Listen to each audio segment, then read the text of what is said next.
Compliance is a profession where people work tirelessly to make the world a better place. And there are hundreds of amazing and inspiring women who have helped the field develop into what it is today.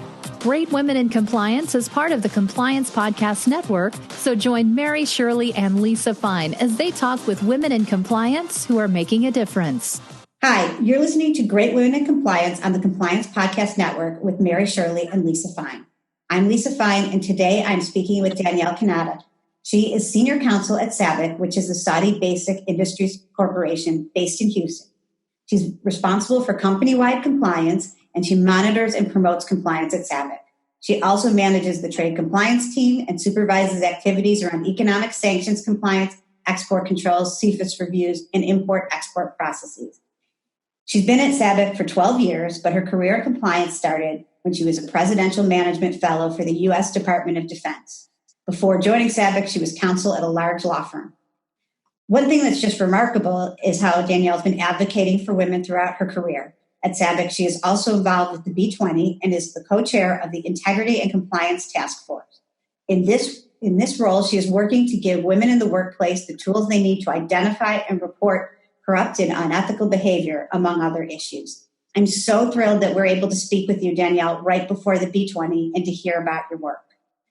Thank you so much. I'm very happy to be here. I'm happy to be talking to you.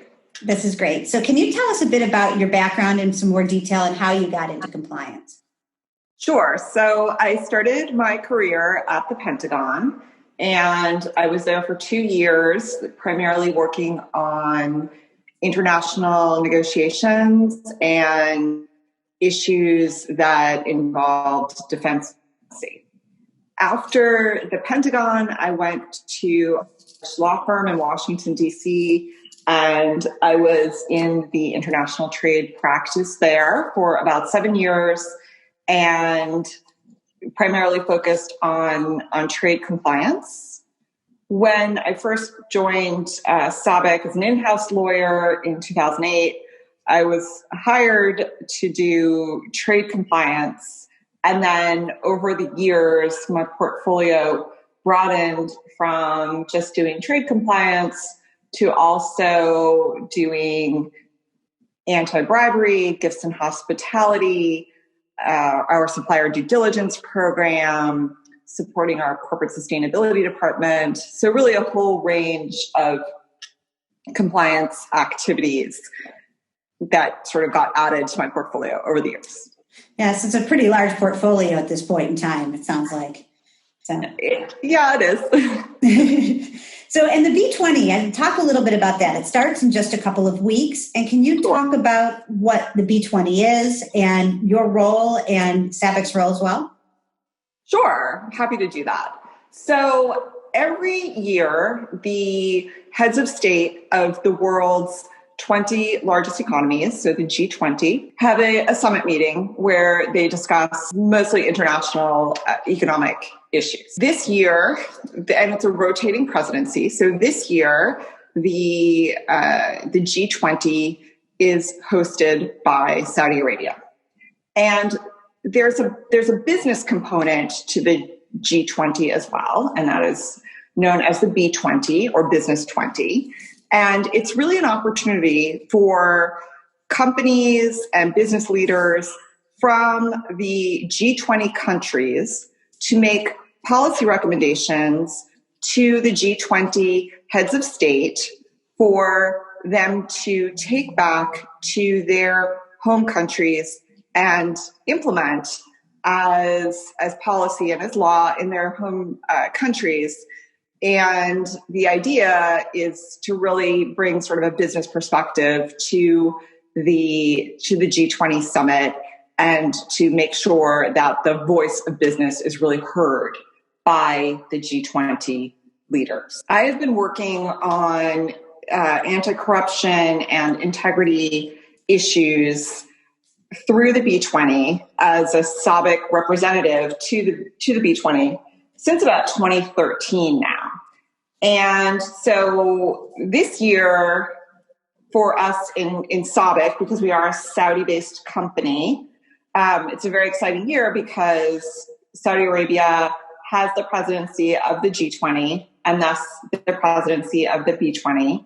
And so I have the opportunity to serve as co-chair of the B20 Saudi Arabia Integrity and Compliance Task Force. And what the task force aims to do is advance the global anti-corruption agenda, touching on key topics such as regulatory compliance, transparency, and high standards of ethics and integrity. And this year, under the Saudi presidency, one of the B20's priorities is to ensure that all of the work across the task forces is gender sensitive and inclusive of the perspectives of women. And this has been a major consideration for the Integrity and Compliance Task Force, where 39% of the members are women. And we have consciously made the empowerment of women through national anti-corruption plans a priority. So is that part of the policy? You have a policy paper? Is that what you're presenting on that specifically?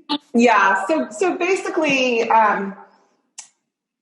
the B20 itself is divided into different task forces that touch on different business topics.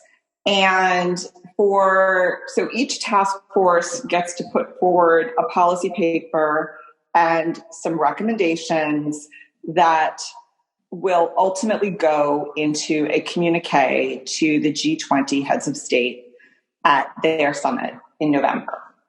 And so for my task force, for the Integrity and Compliance Task Force, we put forward 3 recommendations that will go into that G20 communique.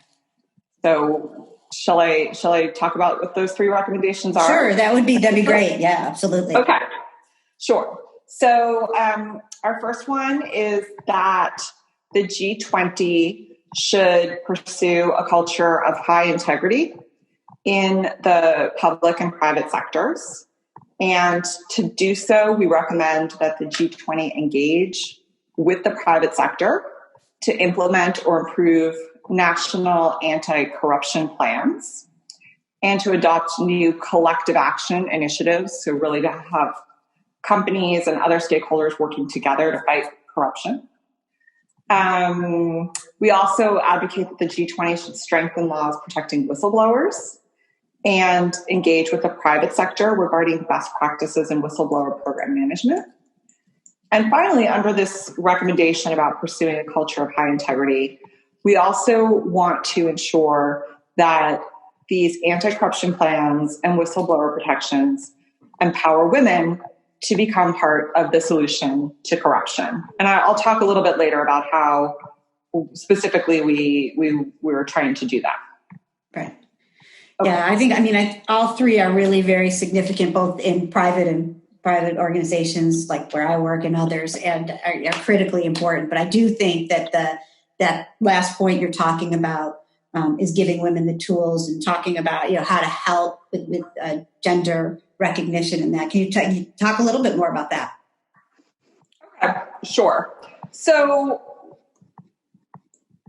one of the I guess maybe a little background on why we feel that we should be looking at corruption issues through sort of a gender-focused lens. If you kind of look at experience of women globally, particularly in developing countries, where the supply chains of many of our multinational B20 members are really crucial.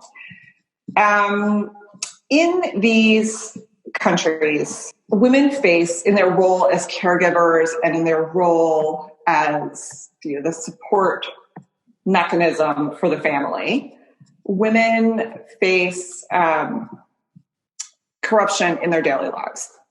It could be anything from trying to get their children registered in school to getting healthcare appointments set up for their family members to getting access to public housing and other public services.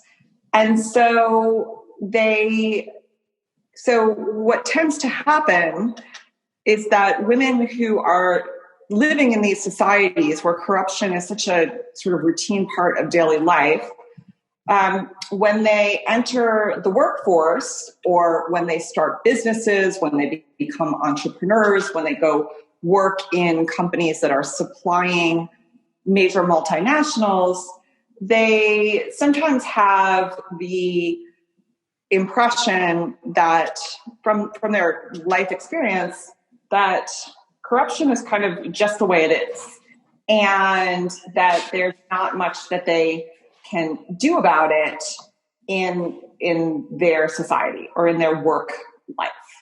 And so what we are doing through the B20 is our member companies have done an excellent job this year of coming up with training materials to really empower women to be part of the solution to corruption.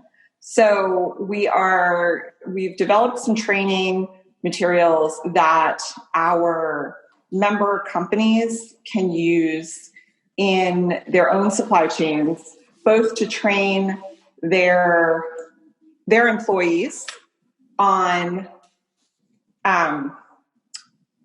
how to sort of look at corruption through a gendered lens, and then also to train their supply chain partners on how to be more aware of when bribes are being solicited and what they can do about it, both in terms of resisting the solicitation, as well as becoming whistleblowers or utilizing available channels to report corruption when it's happening. Yeah, I think, a lot of times when I think about people raising issues or whistleblowing, the first thing I think about is that people are courageous.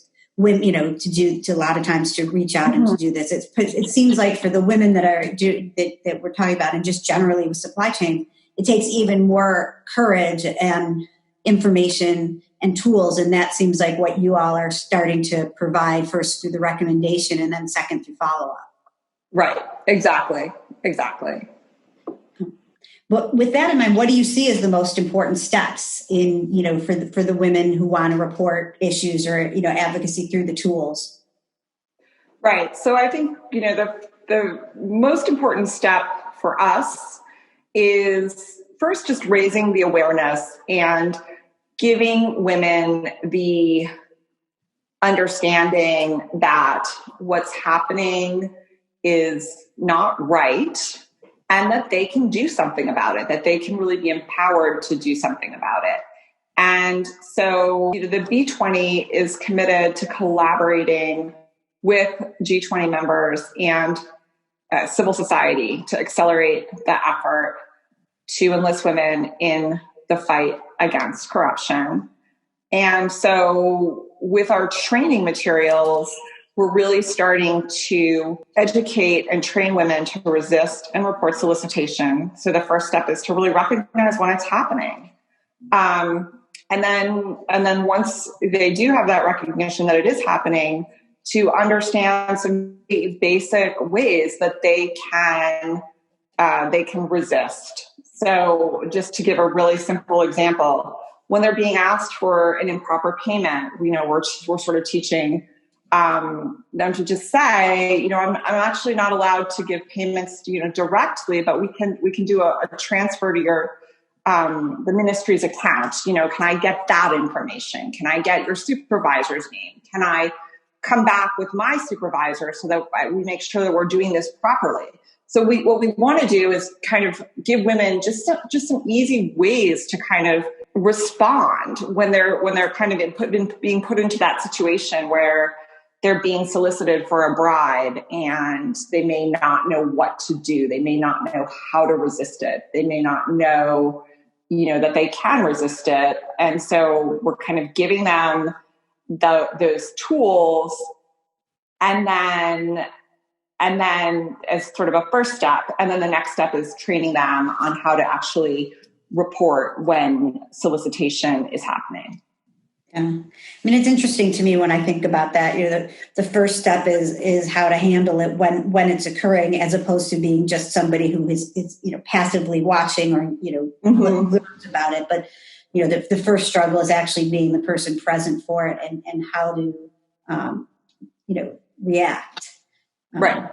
So I guess another thing that I was wondering is, as you were working on this, and it obviously is a huge project, is there anything you learned that surprised you, or something that surprised you the most? I guess what I would say, and this was a really pleasant surprise, is that when we sort of first proposed doing this project, so many of our member companies came forward and said that they wanted to participate, and that they felt like looking at corruption through a gendered lens was really a gap in their programs, because every big multinational already has anti-bribery training. Many already do capacity building training for their supply chains, for the smaller companies in their supply chain who may not have access to the types of anti-bribery training materials and programs that bigger companies have. But everyone seemed to be doing this from sort of a very formulaic approach, right? Which is like, this is bribery, this is wrong, don't do it.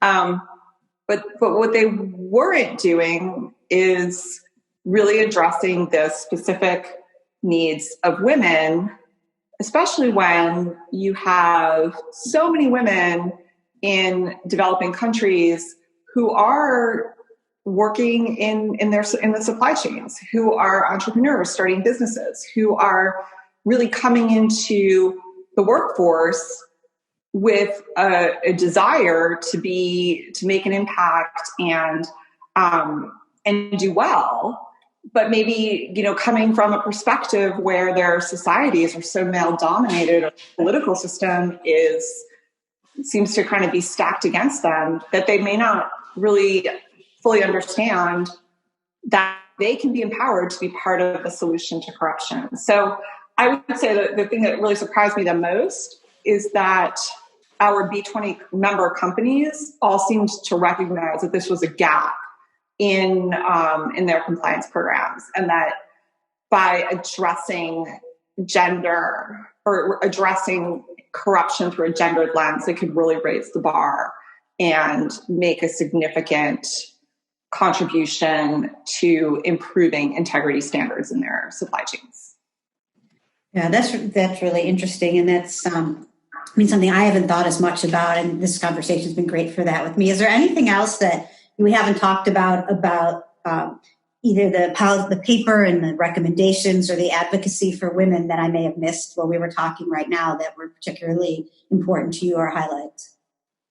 Sure. So I sort of really just focused on the women's issue in the policy paper, but there were other things going on with the Integrity and Compliance Task Force and the policy paper as well. Really, in addition to this overarching recommendation about pursuing a culture of high integrity and empowering women to become part of the solution to corruption, we also had a recommendation that the G20 leverage emerging technologies to manage risks relating to corruption and fraud. Really came about because there are so many new technologies out there on the market right now. Companies are using them, but really what we also want is for the G20 governments to adopt consistent digital identity standards and systems to enhance transparency and beneficial ownership and improve third-party risk management in the private sector. There was also an interest in seeing the G20 develop digital public national registers to increase transparency around beneficial ownership information, and to launch public-private partnerships to support the development of new technologies. Because, again, as I said, there are a lot of new technologies out there. Different companies are utilizing them. And there was a feeling that government should recognize this and support it, because it could have really, really advanced the ball on detecting corruption and fraud and preventing it. So that's a recommendation in our paper. And then the final recommendation is that the G20 governments should enhance integrity and transparency in public procurement.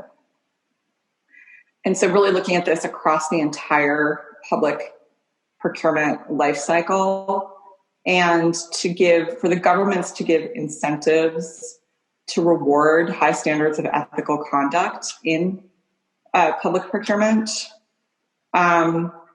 So that really sort of wraps up all of our recommendations. So it's not just about women, but that is women are definitely a focus. Right. Well, I think that part, I mean, that's fantastic, especially, I mean, the women focus, obviously, through what we do in the podcast and through other things, are things that are, really near and dear to us and many of the people that are listening. And one of the other things that, just to change the topic a little bit, is when we spoke initially, I asked you a bit about your perspective on working for a global company like SABIC, and I wanted to get a little bit of your sense of what advice would you give to women who are starting to work with a Saudi organization or negotiations, discussions with either Saudi, Middle East organizations, or really generally from your global standpoint, being that it's unique. Mm-hmm. Sure. Okay. So, I mean, I can start with Saudi Arabia. I've been working in a Saudi company since 2008, and I've really seen remarkable change in the country in that time. And Saudi Arabia's businesses have taken important steps to promote gender equality and empower women to rise to leadership positions. And I guess what I would say is that when I first started working in Saudi in 2008, women's employment levels were much, much lower than they are now. So women have really, in the past 10 years or so, come into the workforce in greater and greater numbers. Women are graduating university and being educated in greater numbers. And the Saudi government has taken a lot of steps to really promote the education of women. When we spoke a few days ago, I asked you about your perspective on working for a global company like SABIC. What advice would you give to women who are starting to work with Saudi organizations or in negotiations or discussions with either Saudi or Middle East organizations, or just from a global perspective? So I guess I'll start with Saudi Arabia. So what I've seen over the past 10 years or so working with a company and I'm in Saudi Arabia's businesses have taken an important step to promote gender and to rise to leadership positions. Over the last 10 years or so, the government has sought to increase women's employment and to really support education of women. And so now what you're seeing are entire universities that are dedicated to women graduating in very high numbers and entering the workforce. And really, there's just been a tremendous change in the country when you see the participation of women in economic life today, as opposed to even 5 or 10 years ago. It's really increased a lot. And with the Saudi presidency of the B20 this year, there has been a real emphasis on making sure that women do have a seat at the table and that women are heavily represented in the B20 programming, and that women are chairing or co-chairing task forces and really out at the forefront, so that the gender perspective is absolutely taken into account in the recommendations that the B20 is making to the G20 leaders this year. So I guess maybe turning a little bit to my personal perspective, working for a Saudi organization, I would say that as a woman, it's been entirely positive. When I first started going to Saudi about 10 or 12 years ago, I, really did not know what to expect. And I had a lot of sort of preconceived notions about what it was going to be like. And actually what I have found is that the Saudis and in the Middle East in general, I think, women have a special place in society. Women are really almost put on a pedestal, sort of looked upon very, very fondly. And as a woman in business there, I've always had really positive interactions with my colleagues. I've always had really great engagement with my Saudi colleagues and with colleagues throughout the Middle East region. And I really, I have such an affinity for the region at this point. And I really think that as a woman, it's actually a great place to do business. And in a lot of ways, it's much more progressive and much more welcoming than a lot of other places in the world that I've worked or been. So I have only good things to say. Yeah, I think that's great. I think one of the things that, I think about in every, we do in any country or any place is basically the cultural differences that can bring us together as much as, can be of concern. And I think it's really, great to hear your perspectives and others from all over the world about, successes that, and growth of experiences that come from that. So before we close off, is there anything else that you want to talk about or just mention briefly before we end? So, maybe just since I am co-chairing this integrity and compliance task force this year, I would really just say that, it's sort of a key message that our task force wants to get across and that we will be advocating for at the B20 Summit at the end of October, as well as at, to the G20 leaders at their summit in November, is that for companies across the globe, responsible business conduct has become a key value and principle, and companies are putting integrity as one of the key priorities on their agenda. And I think that what we've seen through the Integrity and Compliance Task Force this year is that we have over 100 members from all of the G20 countries, and our members are really enthusiastic, and the member companies are putting they're putting forward resources, right? So they're dedicating time. They were dedicating travel budgets before COVID to put their compliance personnel out there to really make the Integrity and Compliance Task Force a success and to get the integrity message onto the agenda for the G20 leaders. So I think it's really a testament to the fact that companies are really willing to put resources out there to advance the global anti-corruption agenda, to advance topics like regulatory compliance, transparency, and high standards of ethics and integrity, because they do see the business value and the benefit of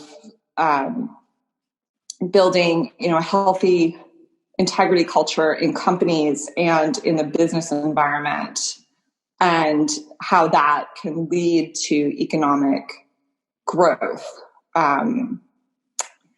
Yeah. No, I think that's really helpful. And I think also those of you that are listening right now, definitely look up the information as this is upcoming from the policy paper and the advocacy, because it can also help from a business standpoint to look and see, this work is being done globally and in the G20 and the B20, and it really can help support the work that, compliance officers are doing on a day-to-day basis. I think it's really, I really think that we are, as people doing ethics and compliance, a global community, and anything we can do to support. I mean, ultimately, all of us really just want our organizations to do the right thing.